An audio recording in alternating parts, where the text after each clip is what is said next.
RTV6 News at 6. Working for you. Good evening to you here at 6 o'clock. A woman feels it's unfair. She never moved into an apartment complex, but says they're withholding her security deposit. Now, it's been over a month, and she called us for help. RTV6's Stephanie Wade is working for you tonight to get this woman her money back. Woman was supposed to move into this apartment here back in April, but because of changing circumstances, she asked the company Indytown Apartments to push back the move-in date. They told her no, and instead kept her security deposit too. Do you think this is fair? No, I don't think it's fair at all. Deidre Northington didn't step foot into her apartment, but says Indytown Apartments won't return her security deposit. How is it that you can keep my deposit? I understand the $25 application fee, the $250 holding fee, but the $449, I don't see that happening. She realized she wasn't able to pay the first month's rent that was due April 1st and asked to push her move-in date to 2 weeks later. She says she was told that wasn't possible and figured she needed to start looking for another place to live. Did they ever say that they would return the deposit? Yes, when I talked to Tom, that's when he told me that it would be 21 to 30 business days. But it's been over a month and a half and still doesn't have her money back. That tenant should be able to get the security deposit back if they haven't signed a lease or if they don't have something that looks like a lease. And if the landlord is refusing to give that security deposit back, then I would definitely talk to an attorney. An Indianapolis attorney, J.T. Funk, says while not knowing the specifics of this case, oftentimes tenants are just simply taken advantage of, and landlords know that these people, A, need a place to live, and B, are scrambling to find other housing. At first, Indytown told me they would never keep a prospective tenant's security deposit. But after checking, it appears they did. They are now going to refund this tenant her money. News Team 6 helps get the job done. Stephanie Wade, RTV6. And if you have an issue you would like help on, contact RTV6. Just email us at workingforyou@rtv6.com. Only on RTV6, our Call 6 Investigates team is learning new details to fix a major problem with the massive Indigo Red Line project. The solution comes months after Call 6 exposed issues with the electric buses being purchased for the project. Tonight, we're learning of a possible solution that will fix how far the buses can travel. Call 6 Investigates. Paris Lubell is live now with the very latest. Good evening, Paris. Mark, good evening. This is one of those red line stations that's really taken shape along Capitol Avenue in the past few months. And over the next couple of months, we're going to start seeing buses that are supposed to service these stations every 10 minutes. But the buses they got, they're all electric, aren't able to do that with the current range that they've been provided. The Red Line project is taking shape, and across the city, it's looking more like a reality. I'm looking very forward to it. Yeah, absolutely. But the brand new electric buses that are supposed to service the stations along the 13.1 bus rapid transit line were falling short. Back in March, Call 6 Investigates uncovered internal reports the new electric buses from Build Your Dreams weren't getting anywhere close to the 275-mile range that's required for the route. According to the latest testing reports obtained by Call 6, the buses were only able to go on average just 208 miles, 67 less than what's required, and that put the Red Line's promise of a bus every 10 minutes in jeopardy. But now Indigo is revealing first to Call 6 that they have come up with a plan to keep the buses on track and on schedule. Indigo says the bus manufacturer will pay to install wireless charging stations the buses will drive over and allow them to charge for a few minutes while the drivers are on breaks. And all that is coming at no cost to the city. But adding to an already delayed project and millions of dollars being spent to get it back on track, it frustrates some people we talk to. The way I look at it is, look at the potholes. They can't get the potholes filled. You know, everything's delayed. But if they could constantly do their job and fix stuff like they so-called say they're going to get this done and have this done by this year and that year, if they could just do their job more better, we would be okay. Indigo says the new solution will allow Indigo to keep a bus coming every 10 minutes along the Red Line. And for some, the project overall is still a welcome addition to the city. Yeah, we need some kind of better public transportation. So anything's an improvement. I mean, we're dealing with Indianapolis here, and we got so much going on. I think it's an awesome step. Now, to give you an idea of how exactly this will work, it's a lot like the new wireless phone charger, just like this. The bus, like a phone, will just drive over the charger and it will start charging just like my phone is right now. They say that technology will allow them to keep the buses running every 10 minutes and keep a fully stocked battery on board. Reporting live tonight, Paris Lubell, RTV6. Thank you, Paris. And we're following a developing story at 6. An 11-year veteran in the Marion County Sheriff's Office has been fired and faces criminal charges. Prosecutors say John Dorsey battered a man while on duty. It happened while he was arresting a man who later told investigators the arrest was personal. Apparently, the man had been in a relationship with the mother of Dorsey's children. A spokesperson for the sheriff says Dorsey was fired earlier this week from his job as lieutenant in the sex offender registry unit. Dorsey has a court appearance scheduled next month. Developing now, a former Warren Central teacher and softball coach is charged with sexual misconduct with a student. A warrant has just been issued for Brittany Mang's arrest. The charges stem from an alleged sexual relationship between Mang and a 15-year-old student at the school. The student's mother notified authorities after finding text messages between her daughter and Mang. Besides coaching softball, Mang taught Spanish at Warren Central for 3 years. She resigned on May 3rd. Well, checking in now, Storm Team 6 as the humidity starts to rise, and so do our rain chances. Yeah, well, though at times rain chances are way down here, it's all in the timing because, like this morning, we had the round of showers and thunderstorms. I think we'll see another round tomorrow, a little later in the morning and then dry in the afternoon for most of us. It's about that combination of heat and humidity right now. 83 in Indy, north of the frontal boundary, which is the spark for the showers and thunderstorms. Temperatures are in the 70s in Lafayette and Peru. Let's factor in the humidity. It feels like 85 in Indy, pushing 90-degree heat index in Bloomington. The story over the next several days really doesn't change. The timing of the thunderstorms influences the afternoon high temperature and increases the humidity. Thunderstorms so far have been down along the Ohio River or south of Interstate 64 in southern Indiana. We're dry in central portions of the state. Chance for thunderstorms isolated tonight. During the morning hours tomorrow, we'll see our rain chances come back up. We'll talk about the afternoon hours for your carb day at the Motor Speedway coming up. Well, concerns are being raised about the environmental health and safety of the proposed Marion County Justice Center.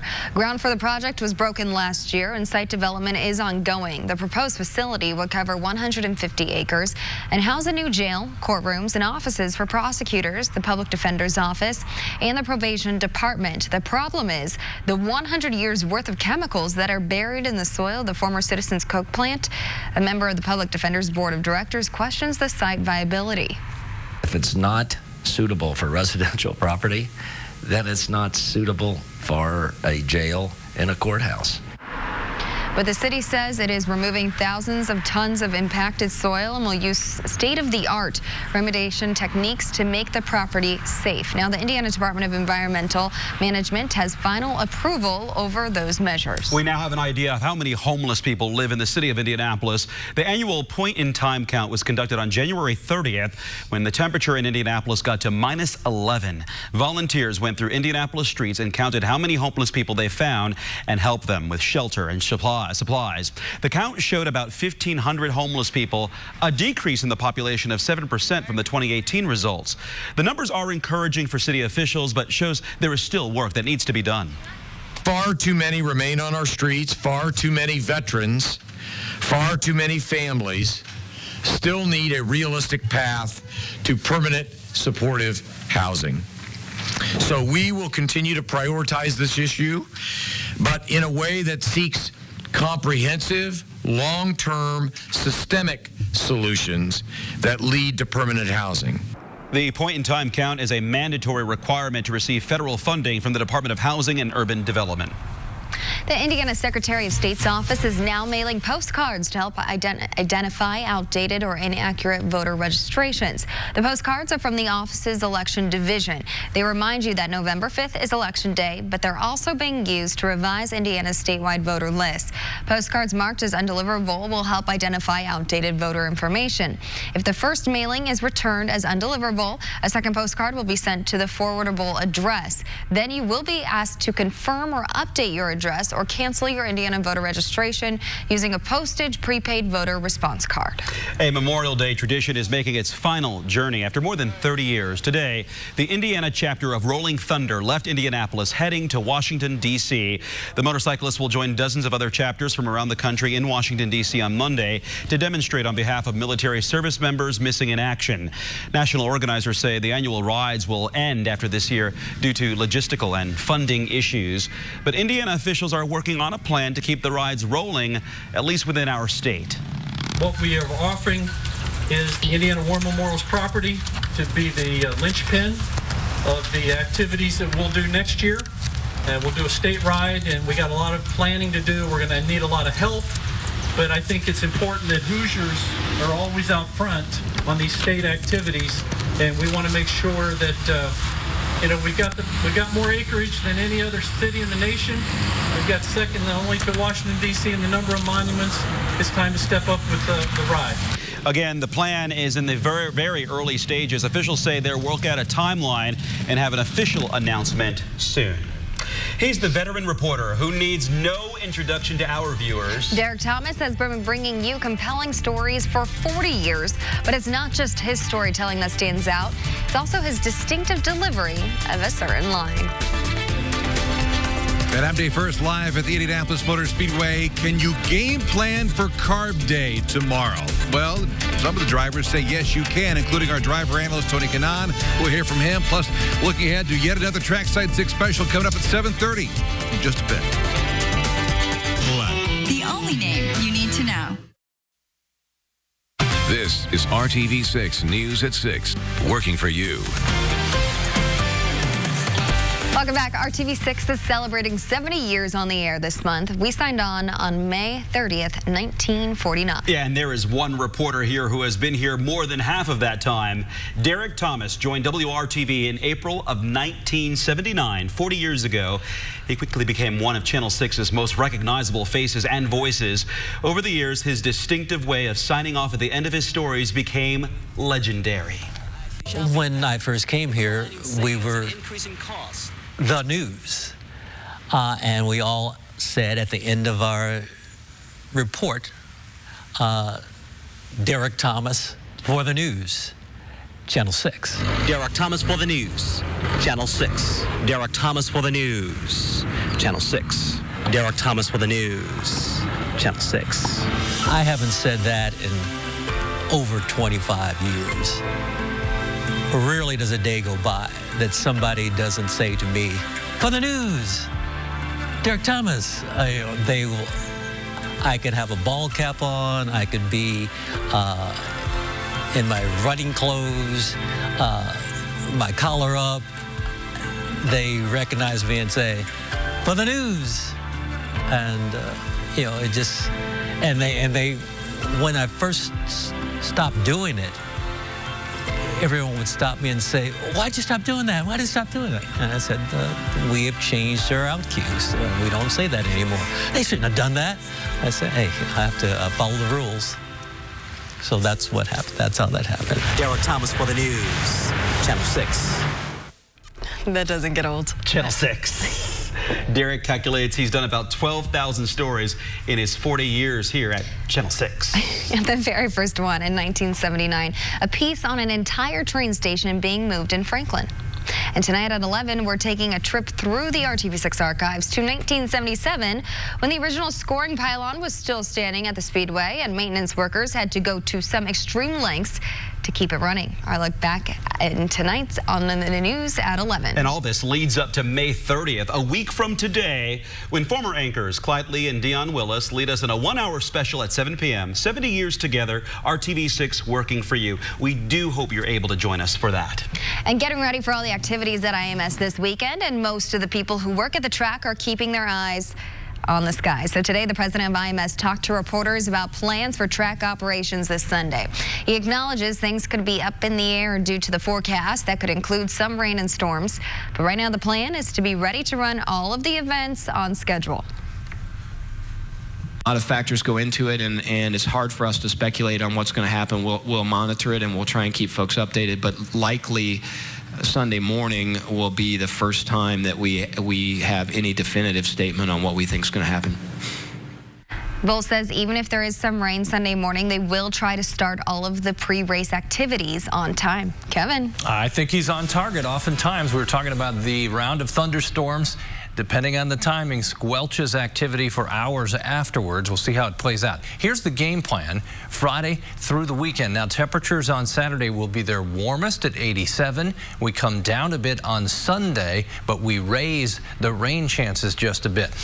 With all this talk about the chance for strong to severe storms, and we've had that history here recently, don't forget our Storm Shield app. I'm telling you, it's a great thing. Number one, it's free, and it will send an alert to your phone during overnight storms. Like last night, it can set an alarm, and it will wake you up, so you're fully aware of what's going on. 80 in Frankfurt. They've had 1.5 inches of rain, really, in the last couple of days there. Randy Rogers reporting that. 78 in Marion. Kokomo at 78. Warmth is down to the south. The humidity is everywhere, and with the ground saturated, that's just more moisture to add into the atmosphere. Fuel for rain. When it does rain, it's likely to pour as a result then of that higher humidity. Notice what we don't have much in the way of rain, just to the east of Greenfield, hiding from us under I-70, a little area of rain. Otherwise, the thunderstorms have been towards Cincinnati. As we go through the morning hours tomorrow, 7 to 8 a.m., Terre Haute to Bloomington to Seymour, showers, some thunderstorms. Still sitting southwest of Indianapolis, that at 9 o'clock, 11, moving a little more to the north. We can't rule out these isolated thunderstorms first half of the day tomorrow. I think they become very few and far between in the afternoon hours as we make our move well into the 80s with the same amount of humidity that we had today. That will put our heat index values closer to the 90-degree mark. Severe risk tomorrow, marginal or low, northern third of the state. As you look at the weekend, as we mentioned, warmest Saturday, the most likely time for thunderstorms Saturday afternoon and evening. On Sunday, temperatures are cooler. The wind will be strong out of the southwest on Saturday. That pumps those temperatures up well into the 80s. Saturday, the shower thunderstorm activity in the afternoon. Then as you look at Sunday, probability of rain goes up, and you can see that kind of draped over the northern half of central Indiana. 7-day planner temperatures, with the exception of Wednesday and Thursday, are in the 80s for afternoon highs and frequent chances for rain. All right. Kevin, thank you for that. Well, Carb Day comes tomorrow, but plenty of talk about today, so. Let's go back to the Speedway. Dave First is live on Indy 500 Media Day. Dave. Quiet day today here, guys. In fact, all you can hear is some of the racetrack sweepers that are out right now. But things are going to pick up tomorrow, 11 a.m. That is when the final practice happens, a 90-minute practice. Earlier today, there was a lot of talk about that in the annual Media Day here at the Speedway. Busy time for the drivers. They had the National Media Day on Tuesday, Community Day yesterday. Today, an opportunity to talk to some of the media, most of which are just coming into town, the national guys and the websites and papers from all across the U.S. Again, though, the drivers really looking forward to tomorrow, that 90-minute Carb Day practice. And our driver analyst, Tony Kanaan, believes there'll be some gamesmanship on the track tomorrow. For the fans that are coming to watch Carb Day and all the pit stops and stuff, they're going to see so much action at the racetrack that actually they're going to get, I think tomorrow, I bet you, some people are going to actually realize who's actually going to go for a win and who is not. Really? It's going to be serious. I mean, it's going to be interesting just to see if you can pass, correct? Well, we can. I did actually tomorrow. You don't want to show that. You know what I mean? You don't want to, show these guys what you have right away. So you probably see a few game playing, like people playing a little bit of games like sandbagging is what we call it. Well, lift a little bit, let the guy blow by you, says, "Oh, I blew him up. He's done." So there's some gamesmanship, you think? 100%, especially this year. It's so competitive. You don't want to really show your hand. Here's the thing. Bottom line, after a couple days out of the car, you're probably just chomping at the bit to get back in. So. Yeah, it's a lot of distraction, traveling, and I know it's good. It's good for us to promote it. Every year it's been like this. It's not different, and it's not a complaint, but. Dave, it gets to Carb Day, you just want to drive the race car. Oh, a little gamesmanship perhaps tomorrow. Hey, later tonight, join us for another Thursday night Trackside 6 special. Tonight, An exclusive visit to Nazareth, Pennsylvania with Marco Andretti. Hard to believe. Sunday would be his 14th Indy 500. Where has the time gone? Nearly, of course, won it all his rookie year, but the 32-year-old has big plans. He's investing. He's thinking about racing beyond 2019, 2020, and so forth. First things first, though, winning Sunday, 50 years after his grandfather. Yeah, I needed more pressure there, so that works out nice. No, I mean that race in itself is huge, and obviously to our family it means so much. And you know, yeah, this year just piles on. But I think, you know, I love that. I love pressure. I think that means you're playing for something. That's a good thing to have pressure. So if there's one to win, it's this one. I've never heard Marco open up quite like this. Plus, the personal story of Elizabeth and Will Power. Perseverance that helped both over the last couple years before winning the Indy 500. Brad Brown with the story of the Swedish rookies here at the Speedway. And it's the silver anniversary of Roger Penske's engine, which shocked the racing world. All exclusive stories tonight at 7:30 only on RTV6. Robert McGinnis has the pole for tomorrow's 17th running of the Freedom 100. We'll see you at 7:30. For now, Dave First reporting live from the Indianapolis Motor Speedway. Honda. The only name you need to know. They fire up and then fizzle. Right over Knightstown, you see a little downpour there that's moving east along US 40 and will kind of scrape along the southern portion of Henry County, pretty much all alone. Most of us will stay dry, just isolated thunderstorm chances tonight. 84 tomorrow with some morning thunderstorms. We're up to 87 Saturday. Cougar. Warming it up. Yeah. All right. Well, thanks for joining us for the News at 6. RTV6's News at 7 is back with you in 30 minutes. We'll see you then.